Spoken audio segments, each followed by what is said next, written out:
In this lab, we'll learn techniques for safe handling and precise measurement of chemicals during experiments.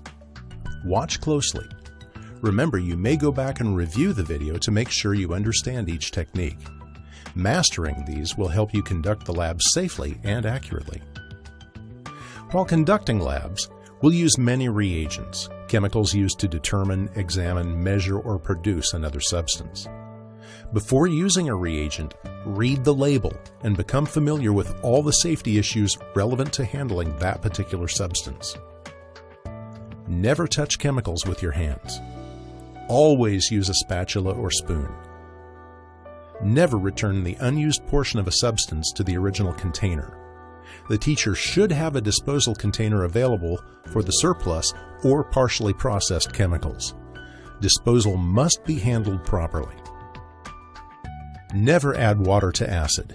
This may cause a severe reaction, including dangerous splashing and generating dangerous amounts of heat. The safe method of mixing is to add acid carefully to water. Accurate measurements are required when conducting labs. The degree of accuracy often determines the measuring tool to be used. A graduated cylinder provides an approximate amount, whereas a pipette or burette provide more precise measurement. Pipettes come in different sizes and hold specific amounts.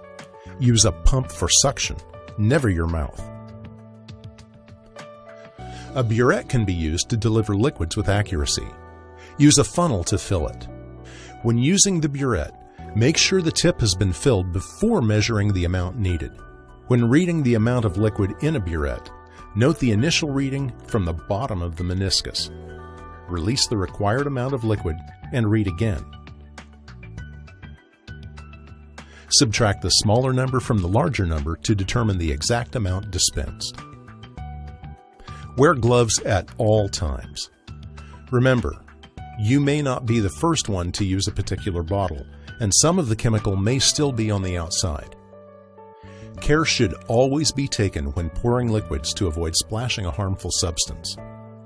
A stirring rod guides the liquid where you want it to go when pouring slowly, preventing splashing and keeping the liquid from running down the side of the bottle. To open a stoppered bottle, grasp the stopper between your index and middle finger, pointing the stopper toward the back of your hand. Avoid placing the stopper on the table, as it may not only contaminate the contents of the bottle, but also the table. Hold the stopper while pouring what you need. Hold the bottle so the palm of your hand covers the label. This will prevent any liquid from pouring on this side and ruining the label. Close the container immediately after pouring what you need.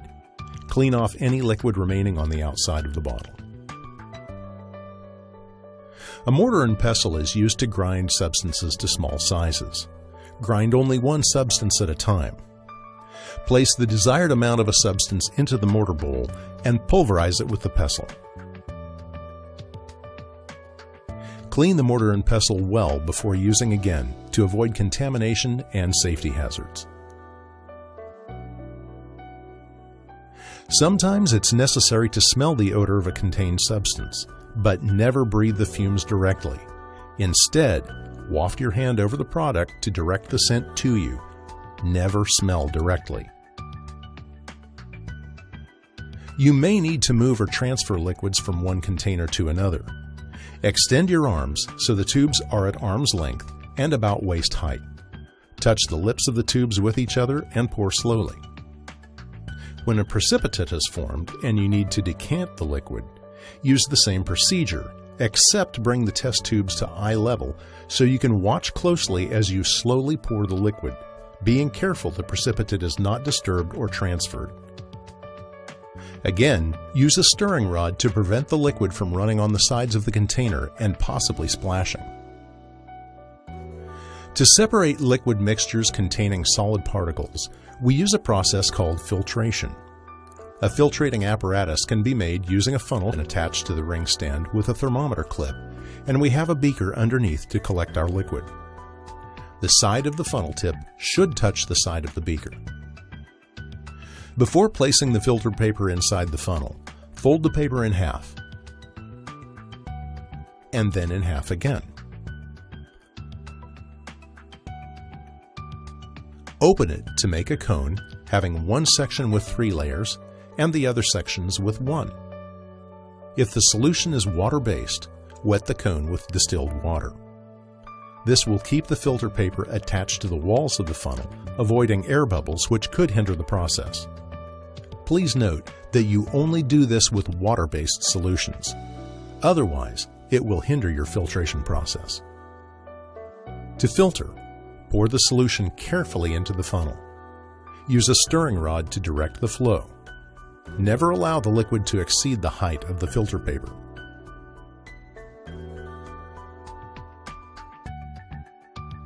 There will be new equipment introduced in specific labs, but for now, perfecting these basic skills will equip you to work in a lab safely and accurately.